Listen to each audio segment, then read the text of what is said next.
ಸಿರವಾರ ಪಟ್ಟಣದಲ್ಲಿ ಪಕ್ಷಾತೀತವಾಗಿ ಬೃಹತ್ ಮೆರವಣಿಗೆ. ಸಿಂಧನೂರು ಜಿಲ್ಲೆಗೆ ಸಿರವಾರ ಸೇರ್ಪಡೆಗೆ ವಿರೋಧ. ರಾಯಚೂರು ಜಿಲ್ಲೆಯ ಸಿರವಾರ ಪಟ್ಟಣದ ಈಶ್ವರ ದೇವಸ್ಥಾನದಲ್ಲಿ ಇಂದು ನಡೆದ ಸುದ್ದಿಗೋಷ್ಠಿಯಲ್ಲಿ ಪಕ್ಷಾತೀತವಾಗಿ ಮಾತನಾಡಿದ ಮಾಜಿ ಶಾಸಕ ಗಂಗಾಧರ ನಾಯಕ್, ನೂತನ ಸಿಂಧನೂರು ಜಿಲ್ಲೆ ಬಜೆಟ್ನಲ್ಲಿ ಘೋಷಣೆ ಆಗುವುದು ಪಕ್ಕ ಆಗಿದೆ. ಆದರೆ ನಮ್ಮ ಅಭ್ಯಂತರ ಇಲ್ಲ. ಸಮಸ್ಯೆ ಇರುವುದು ಸಿರವಾರ ತಾಲೂಕನ್ನು ಸಿಂಧನೂರಿಗೆ ಸೇರಿಸುವ ಭೌಗೋಳಿಕವಾಗಿ ಹಾಗೂ ಆರ್ಥಿಕವಾಗಿ ನಾವು ಸಹಿಸುವುದಿಲ್ಲ. ಏನೆಂದರೆ ಸಿರವಾರದಿಂದ ಸಿಂಧನೂರಿಗೆ ಹೋಗಲು 80 ಕಿಲೋಮೀಟರ್ ದೂರ ಪ್ರಯಾಣ ಆಗುವುದರಿಂದ ರಸ್ತೆಯನ್ನು ಸರಿಯಾಗಿಲ್ಲ, ಬಸ್ಸುಗಳ ವ್ಯವಸ್ಥೆಯನ್ನು ಸರಿಯಾಗಿಲ್ಲ. ಆದ ಕಾರಣ ನಮ್ಮ ನಿಲುವು ರಾಯಚೂರು ಜಿಲ್ಲೆಯ ಉಳಿಯಲಿ ಎಂಬ ಆಶಾಭಾವದೊಂದಿಗೆ ಹೋರಾಟ ಮಾಡುತ್ತಿದ್ದೇವೆ. ನಂತರ ಮಾತನಾಡಿದ ಜಿಲ್ಲಾ ಪಂಚಾಯಿತಿ ಮಾಜಿ ಸದಸ್ಯ ಮಾಂತೇಶ್ ಪಾಟೀಲ್ ಹಾಗೂ ತಾಲೂಕು ಆಗಲಿಕ್ಕೆ ಹಲವಾರು ವರ್ಷ ಹೊರಡಿದ್ದೇವೆ. ತಾಲೂಕು ಆದರೂ ಸರ್ಕಾರಿ ಸೌಲಭ್ಯಗಳಿಂದ ವಂಚಿತರಾಗಿದ್ದೇವೆ. ಇನ್ನು ಒಂದೇ ಸೂರಿ ಸೌಲಭ್ಯಗಳು ಸಿಗುತ್ತಿಲ್ಲ. ಸುಧಾರಿಸುವ ಸಂದರ್ಭದಲ್ಲಿ ಮತ್ತೆ ಹಿಂದಕ್ಕೆ ತಳ್ಳುವುದು ಬೇಡ ಎಂಬ ಅನಿಸಿಕೆ.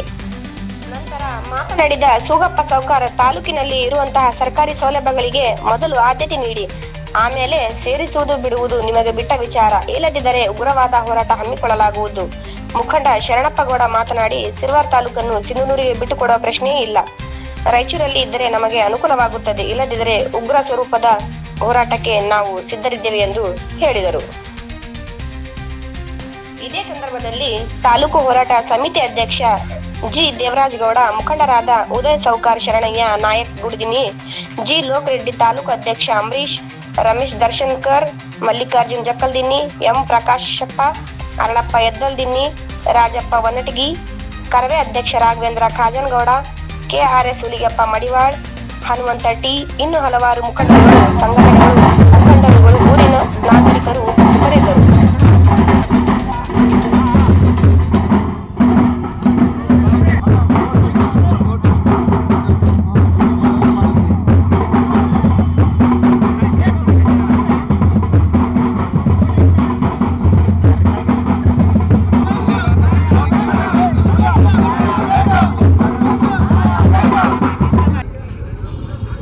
ದಿನ ಸಿರವಾರ ತಾಲೂಕು ಮತ್ತು ಎಲ್ಲ 48 ಗ್ರಾಮದ ಜನರು ಇವತ್ತು ಕೂಡಿ ಸಿರವಾರ ತಾಲೂಕಿನ ಸಿಂಧನೂರಿಗೆ ಸೇರಿಸ್ಬೇಕಂತಕ್ಕಂಥ ಅಧಿಕಾರಿಗಳು ಒಂದು ಸಂದೇಶ ಕಳಿಸಿರುತ್ತೆ.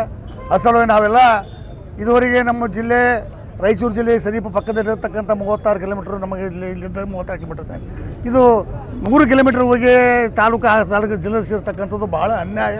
ನಮ್ಮಲ್ಲಿರ್ತಕ್ಕಂಥ ಜಿಲ್ಲೆ ಹಿಂದುಳಿದ ಜಿಲ್ಲೆ ಇವತ್ತು ರೈತರು ಮತ್ತು ಕಾರ್ಮಿಕರಿಗೂ ಎಲ್ಲ ಓಡಾಡೋದಕ್ಕೆ ಭಾಳ ತೊಂದರೆ ಆಗ್ತದೆ. ನಮ್ಮ ಜಿಲ್ಲೆ ಏನಂತಾರಲ್ಲ ರಾಯಚೂರು ಜಿಲ್ಲೆಗೆ ನಮ್ಮ ತಾಲೂಕು ಇರಬೇಕಂತಕ್ಕಂಥ ಮಾತು ನಾವೆಲ್ಲರೂ ಒಮ್ಮತದಿಂದ ನಮ್ಮ 48 ಗ್ರಾಮದ ಎಲ್ಲರ ಜನರ ಅಭಿಪ್ರಾಯ ತಿಳ್ಕೊಂಡ್ಬಂದು ಇವತ್ತು ಸಿರವಾರದಲ್ಲಿ ಒಂದು ಸರ್ಕಾರಕ್ಕೆ ಒಂದು ಮನವಿ ಪತ್ರ ಕೊಡೋಕ್ಕೆ ನಾವು ಎಲ್ಲ ಊರಿನ ಹಿರಿಯರು ಆದ ಸೋದರ ನಾವೆಲ್ಲ ಎಲ್ಲ ಮುಖಂಡರು ಕಲ್ತು ಇವತ್ತ ನಂತರ ತಹಸೀಲ್ದಾರಿಗೆ ಒಂದು ಮನವಿ ಪತ್ರ ಕೊಡಬೇಕು. ಅದಕ್ಕೆ ಸರ್ಕಾರ ನಮ್ಮೆಲ್ಲರೂ ತಿರಸ್ಕಾರ ಮಾಡಿ ತಾವೇನು ಮುಂದುವರೆದರೆ ಮುಂದೆ ಒಂದು ಉಗ್ರವಾದ ಹೆಣ್ಣು ಗಂಡು ನಾವು ಸೇರಿ 1 ಲಕ್ಷ ಜನಸಂಖ್ಯೆ ಸೇರಿ ಒಂದು ಜಿಲ್ಲಾ ಅಧಿಕಾರಿಗಳು ಮತ್ತು ವಿಧಾನಸಭೆಗೆ ಮುತ್ತಿಗೆ ಹಾಕಕ್ಕೆ ನಾವೆಲ್ಲ ರೆಡಿ ಅಂತಕ್ಕಂಥ ಈ ದಿನ ಎಲ್ಲರೂ ಸಿರವಾರ ತಾಲೂಕಿನ ಮತ್ತು ಸುತ್ತಮುತ್ತಲ ಹಳ್ಳಿ ಗ್ರಾಮಸ್ಥರು ಕೂಡಿಕೊಂಡು ಇವತ್ತು ಸಿರವಾರ ತಾಲೂಕನ್ನು ಒಂದು ಸಿಂಧನೂರು ಜಿಲ್ಲೆಯನ್ನು ರಚನೆ ಮಾಡಿ ಸಿಂಧನೂರು ಜಿಲ್ಲೆಯಲ್ಲಿ ನಮ್ಮ ಸಿರವಾರ ತಾಲೂಕನ್ನು ಸೇರಿಸ್ಬೇಕಂತ ಒಂದು ಹುನ್ನಾರ ನೀಡೋದು. ಅದಕ್ಕೆ ನಮ್ಮ ಸಿರವಾರ ತಾಲೂಕನ್ನು ನಾವು ಜನರು ಯಾರೂ ನಾವು ಇಷ್ಟಪಡೋದಿಲ್ಲ. ಯಾಕಂದರೆ ನಮಗೆ ಇಲ್ಲಿಂದ ಸಿಂಧನೂರಿಗೆ ಹೋಗ್ಬೇಕಾದ್ರೆ 85 ಕಿಲೋಮೀಟ್ರ್ ಆಗ್ತದೆ. ಮತ್ತು ರಾಯಚೂರು ಇಲ್ಲೇ 35 ಕಿಲೋಮೀಟ್ರ್ ಆಗ್ತದೆ. ಮತ್ತು ನಮಗೆ ಇಲ್ಲಿ AC ಆಫೀಸು ಇಲ್ಲಿ ರಾಯಚೂರಲ್ಲಿದೆ. ಮತ್ತು ನಮ್ಗೆ ಲಿಂಗಸೂರಿಗೆಲ್ಲ AC ಆಫೀಸು ಲಿಂಗಸೂರಲ್ಲಿದೆ. ಹೀಗಾಗಿ ಎಲ್ಲ ಕಡೆ ನಮ್ಗೆ ಅನಾನುಕೂಲ ಆಗ್ತದೆ. ಆದ ಕಾರಣ ನಾವು ಯಾರೂ ನಮ್ಮ ಇಷ್ಟಪಡೋದಿಲ್ಲ. ನಮ್ಮ ಸಿರವಾರ ತಾಲೂಕನ್ನು ಸಿಂಧನೂರು ಜಿಲ್ಲೆಯಲ್ಲಿ ಸೇರ್ಸೋಕ್ಕೆ ನಮ್ಗೆ ಯಾರಿಗೂ ಮನಸ್ಸಿಲ್ಲ. ಒಂದು ವೇಳೆ ಸೇರಿಸಿದ್ದೆ ಆದರೆ ನಾವು ಉಗ್ರವಾಗಿ ಹೋರಾಟ ಮಾಡಲಿಕ್ಕೆ ನಮ್ಮ ಸುತ್ತಮುತ್ತಲ ಹಳ್ಳಿ ಬಾಂಧವರು ನಾವು ಕೂಡ ಹೋರಾಟ ಮಾಡಲಿಕ್ಕೆ ಇದು ಆಗ್ತೀವಿ. ಆದರೆ ಇವತ್ತು ನಮ್ಮ ಜನಪ್ರತಿನಿಧಿಗಳು ಕೂಡ ಮುಂದಿನ ದಿನಮಾನಗಳಲ್ಲಿ ಅವರು ಕೂಡ ಹೋರಾಟಕ್ಕೆ ಇಳಿತಾರೆ. ಯಾಕಂದರೆ ಇವತ್ತು ಒಂದು ಸ್ಪಷ್ಟ ನಿರ್ದೇಶನ ಕೊಡಬೇಕು. ಇವತ್ತು DC ಅವರಾಗಲಿ, AC ಅವರಾಗಲಿ ಮತ್ತು ಡಿವಿಷನಲ್ ಕಮಿಷನರ್ ಆಗಲಿ ಒಂದು ಸಿರವಾರ ತಾಲೂಕನ್ನು ನಾವು ಸಿಂಧನೂರು ಜಿಲ್ಲೆಯನ್ನು ನಾವು ರಚನೆ ಮಾಡಲಿಕ್ಕೆ ನಾವು ಸರ್ವಸಮ್ಮತವಾಗಿ ಒಪ್ಪಂಗಿಲ್ಲ ಅಂತಂದು ಅವರು ಕೂಡ ಹೇಳಬೇಕಾಗ್ತದೆ.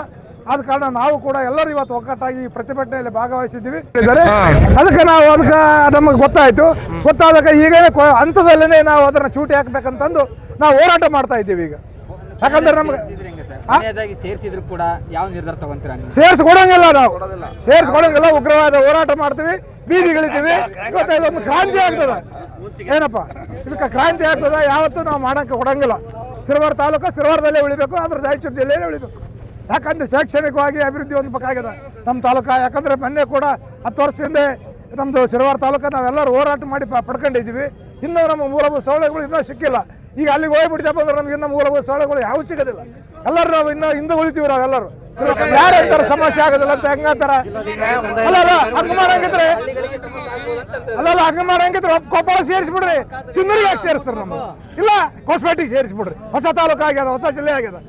ಏನ್ರಿ ಏನಾದ್ರು ಹುಡುಗರ ಸಣ್ಣ ಕಾಣ್ತೀವ? ಇಲ್ಲ ಯಾವನವ್ನು ಮಾಡೋದು ಮಾಡಲಿ, ನೋಡ್ತೀವಿ ಅವ್ರು ಹೆಂಗೆ ಮಾಡ್ತಾರೆ ಹೆಂಗಿಲ್ಲ. ನಾವೆಲ್ಲ ಹೋರಾಟ ಮಾಡೋದು ಜನ ತಯಾರಾಗಿವಿ. ರಕ್ತಪಾತ ಅದ, ಸೇರಿಸಿ ರಕ್ತಪಾತ ಆತದ. ಮುಂದೆ ಭೇಟಿ ಆಗ್ತೀವಿ, ಮುಂದೆ ಅದು ಏನು ಮಾಡ್ಬೇಕು ಮಾಡ್ತೇವೆ. ಹಂತವಾಗಿ ಹೋರಾಟ ಮಾಡ್ತೀವಿ. ಇದು ಮೊದಲೇ ಅಂತ ಇದು ಪಕ್ಷಾತೀತವಾಗಿ ಇಲ್ಲಿ ಹೋರಾಟ ಮಾಡಕತ್ತೀವಿ ಅಷ್ಟೇ. ಮುಂದಿನ ದಿನ ಶಾಂತಿ ರೀತಿ ಮಾಡಿ ಮುಂದಿನ ನಿರ್ಮಾಣಗಳು ಅವ್ರು ಏನಾದ್ರೆ ಅವ್ರನ್ನೆಲ್ಲ ಕರ್ಕೊಂಡ್ಬರ್ತೀವಿ. MLA MP ಆಮೇಲೆ ಶಾಸಕರ MLCಗಳನ್ನ ಎಲ್ಲರನ್ನ ಕರ್ಕೊಂಡ್ಬಂದು ಎಲ್ಲರೂ ಕೂಡ ಹೋರಾಟ ಮಾಡ್ತೀವಿ. ಸಿರುವಾರವನ್ನು ಸಿನ್ನೂರು ತಾಲೂಕಿಗೆ ಸೇರಿಸಬಾರ್ದು ಅಂತ ಹೇಳಿ ಆಕ್ರೋಶದ ಹೋರಾಟ. ಆಮೇಲೆ ಸಿಂಧನೂರು ಇನ್ನು ಜಿಲ್ಲಾ ಆಗಿ ಪರಿವರ್ತನೆ ಆಗಿಲ್ಲ. ಜಿಲ್ಲಾನ ಯಾವ ರೀತಿಯಾಗಿ ಮಾಡಬೇಕನ್ನೋದು ಲಕ್ಷಣಗಳು ತೋರಿಸಿಲ್ಲ. ಸಿಂಧನೂರಿನ ಶಾಸಕರಾದ ಹಂಪನಗೌಡರು ನಾನು ಮಂತ್ರಿಯನ್ನು ಮಾಡು, ಇಲ್ಲ ಅಂದರೆ ನಮ್ಮ ಸಿಂಧನೂರು ಜಿಲ್ಲಾ ಮಾಡಂತ ಹೇಳ್ಯಾರ. ಭೌಗೋಳಿಕವಾಗಿ ಹೇಳಿಲ್ಲ, ಆರ್ಥಿಕವಾಗಿ ಹೇಳಿಲ್ಲ. ಸಿರುವಾರನ ಸೇರಿಸಿದ್ರೆ ಎಷ್ಟು ಲಾಭ ಆಗ್ತದೆ ಸಿಂಧನೂರಿಗೆ, ಎಷ್ಟು ನಷ್ಟ ಆಗ್ತದೆ ಅನ್ನೋದು ಏನೂ ಹೇಳಿಲ್ಲ. ಮಂತ್ರಿ ಇಲ್ಲ ಅಂದರೆ ಜಿಲ್ಲಾ ಮಾಡು, ಇಷ್ಟೇ. ಜಿಲ್ಲಾ ಮಾಡು, ಆ ಜಿಲ್ಲಾಕ್ಕೆ ಮಸ್ಕಿ ಸೇರಿಸಂತ ಕೊಟ್ಟಾರ. ಇದು ಸರ್ಕಾರದ ಹಂತದಲ್ಲಿ ಏನೂ ಆಗಿಲ್ಲ. ಇದು ಅಂತೂ ಕಂತ ಅಷ್ಟೇ, ಏನಾಗಿಲ್ಲ. ಇನ್ನು ಏನೂ ಆಗೋದೂ ಇಲ್ಲ.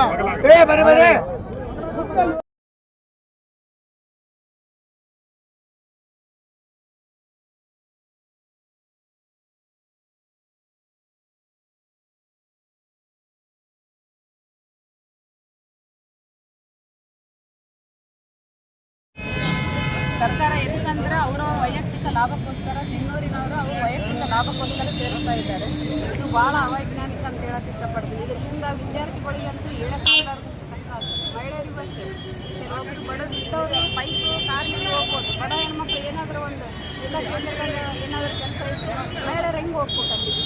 ಈಗ ಇನ್ನೊಬ್ಬರ ಮೇಲೆ ಡಿಪೆಂಡ್ ಆಗ್ಬೇಕಾಗ್ತದೆ, ಗಂಡ ಮಗ ಯಾರ ಮೇಲೆ. ಒಬ್ಬರು ಹೆಣ್ಮಕ್ಳು ರೈತರಿಗೆ ಅಂದರೆ ಸಲೀಸಾಗಿ ಹೋಗಿ ಬರ್ಬೋದು, ಒಂದು 40 ಕಿಲೋಮೀಟ್ರ್ ಬಸ್ಸಲ್ಲಿ ಹೋಗಿ ಬರ್ಬೋದು. ಅದೇ ಸಿಂಧೂರಲ್ಲಿ 100 ಕಿಲೋಮೀಟ್ರ್ ಮಹಿಳೆಯರು ಹೆಂಗೆ ಹೋಗೋಕ್ಕಾಗುತ್ತೆ? ಮುಂದಿನ ದಿನಗಳಲ್ಲಿ ವಿದ್ಯಾರ್ಥಿನಿಯರಿಗೆ ಭಾಳ ಕಷ್ಟ ಆಗುತ್ತೆ. ಒಂದು ಸಣ್ಣ ಏನೋ ಒಂದು ತೊಗೋಬೇಕಾದ್ರೆ ಸಮ್ಮತಿಗೆ ಜಿಲ್ಲಾ ಕೇಂದ್ರಕ್ಕೆ ಏನೋ ಒಂದು ಸರ್ಟಿಫಿಕೇಟ್ ಬೇಕಿತ್ತಂದ್ರೆ ಜಿಲ್ಲಾ ಕೇಂದ್ರಕ್ಕೆ ಹೆಂಗೆ ಹೋಗ್ಬೇಕಾಗುತ್ತೆ? ದಿನ ಒಂದು ದಿನನೇ ಹಿಡಿತದೆ. ಈಗ ಒಂದು ಆಫೀಸರ್ ಇಲ್ಲ ಅಂದರೆ ಮತ್ತೆ ಮರುದಿನ ಹೋಗ್ಬೇಕಾಗುತ್ತೆ. ರೈತರಾಗ ಅಂದರೆ ಏನು ಅನ್ಸೋದಿಲ್ಲ. ಇದು ಒಂದು ಅವೈಜ್ಞಾನಿಕ. ಆಮೇಲೆ ಇದನ್ನ ಅವ್ರವ್ರ ಸ್ವಾರ್ಥಕ್ಕೋಸ್ಕರ ಮಾಡಕತ್ತಾರೆ. ಇದನ್ನ ನಾವು ಭಾಳ ಖಂಡನೀಯ ಮಾಡ್ತೀವಿ. ಇದಕ್ಕೆ ಕೈ ಮುಂದಿನ ದಿನಗಳಲ್ಲಿ ವಿದ್ಯಾರ್ಥಿನಿಯರು ಆಮೇಲೆ ಮಹಿಳೆಯರನ್ನ ಸೇರಿಸಿ ದೊಡ್ಡ ಮಟ್ಟದಾಗ